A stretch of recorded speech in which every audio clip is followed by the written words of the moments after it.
Konuda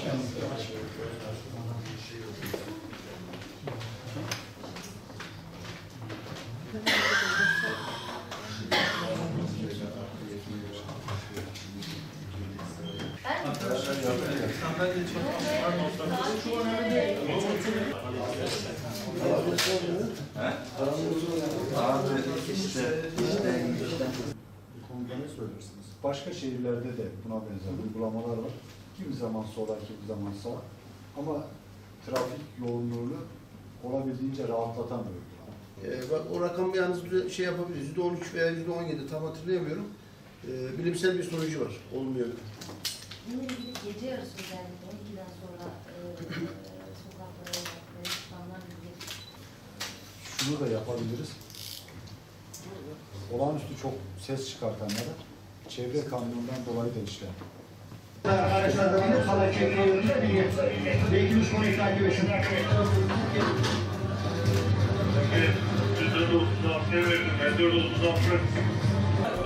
Merkez 5422 İbn Sina Mahallesi Yeşil Vadi Çiftlik Kavşak'ta düğün konvoyundaki şahısların kavşakta araçlardan inip halay çektiği yönünde bilgi.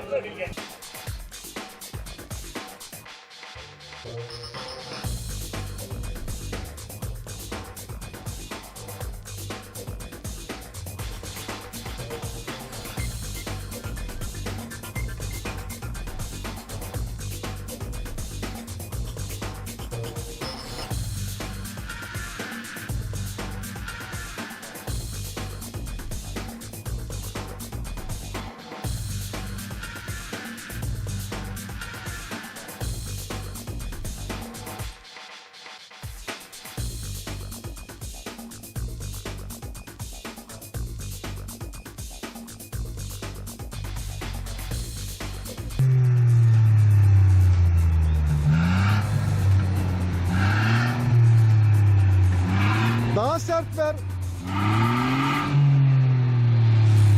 Tamam Batuhan.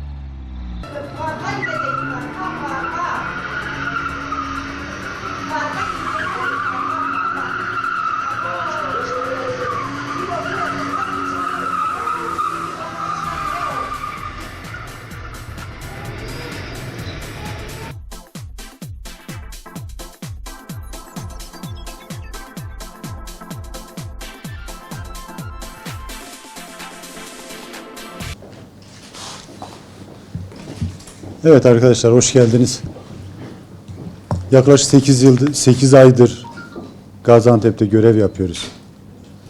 Bu süre içerisinde de vatandaşlarımızın, basın mensuplarımızın, kamuoyunun hem çeşitli taleplerini görüyoruz, hem de yaşarken, bu şehirde çalışırken kendimiz bazı olumlu ve olumsuz durumlara şahitlik ediyoruz.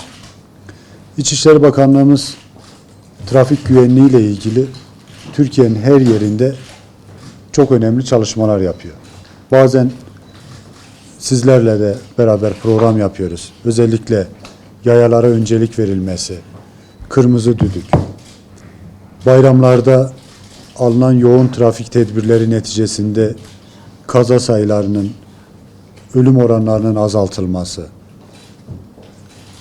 yine şehir içerisinde olabildiğince trafik kurallarına uyulması, sessiz bir şehir sağlanması ile ilgili adeta 24 saat esasına göre hem emniyetimiz, hem jandarmamız, hem de diğer kamu görevlilerimiz görevlerini yapıyorlar.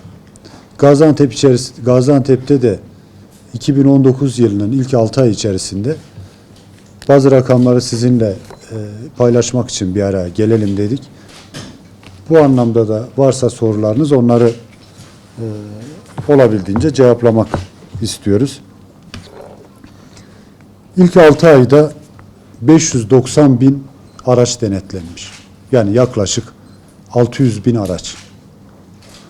İlimizdeki toplam araç sayısını düşündüğünüzde, ki bazı araçlar muhtemelen 2 sefer, 3 sefer, 4 sefer, artık hangilerine denk gelmişse, ama 600 bine yakın araç denetlenmiş ve 115.397 sürücüye 34 milyon 777 yani 35 milyon lira cezai işlem yapılmış. Bu rakamları açıklarken hepinizin aklına şu gelebilir. Ya bu kadar ceza işlem yapıldı ama işte bu sabah yine trafikte şu olumsuzluğu gördük. İşte geçen gün şu olumsuzluğu gördük. Gaziantep burada yaşayan misafirlerimizle beraber 2,5 milyon kişinin yaşadığı bir şehir. Ve bunun dışında da ilimize turizm amaçlı, gezi amaçlı gelenleri de düşündüğümüzde Türkiye'nin en büyük işte ilk 10'daki şehirlerin içerisinde. Dolayısıyla da buranın 2000 nüfuslu, 3000 nüfuslu bir sahil kasabası olmadığını bilmemiz lazım. Büyük şehir, burada kurallara uymayanlar şimdiye kadar olduğu gibi bundan sonra da olacak. Şimdiye kadar olduğu gibi bundan sonra da kurallara uymayanlarla ilgili kararlı bir şekilde de yasal yaptırımları, idari yaptırımları yapacağız.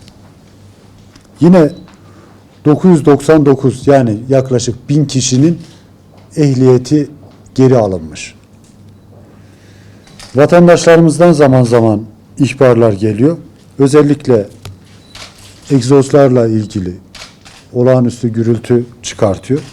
Bunlarla ilgili 228 sürücüye işlem yapılmış ve 228 araç da trafikten men edilmiş. Toplamda da 240.480 lira ceza kesilmiş. Abartı egzozlarla ilgili. Modifiye araçlar var.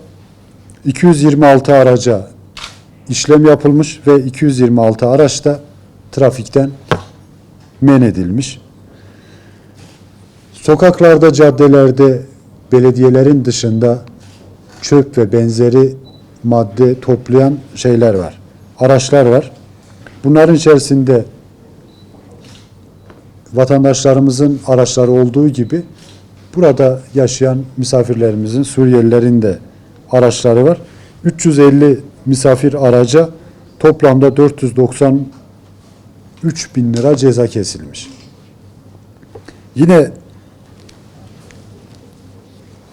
konvoy yaparak, korna yaparak vatandaşları rahatsız eden, özellikle geç vakitlerde ki gündüz vakitlerde de konvoy ve korna biliyorsunuz yasal olarak da yapılmaması gerekiyor.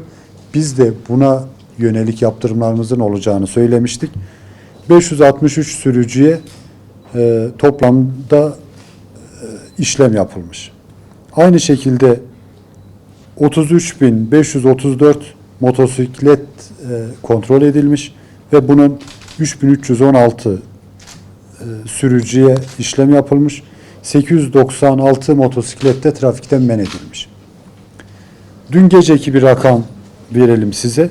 81 araca toplamda 8.748 bin liralık trafik cezası kesilmiş. Eskiden uygulamamız şöyleydi. Trafik polislerimiz yollarda kontrol ediyordu. Yine ihbar geldiğinde bunlarla ilgili işlem yapıyorduk.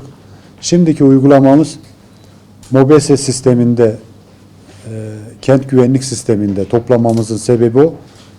Arkadaşlarımız her gün bir önceki akşamın yakalayabilirlerse anlık olarak kameraları seyredecekler ve kameralarda şehrin neresinde olursa olsun konvoy, korna ve benzeri araçlar görüldüğünde cezaları yazılıp adreslerine teslim edilecek.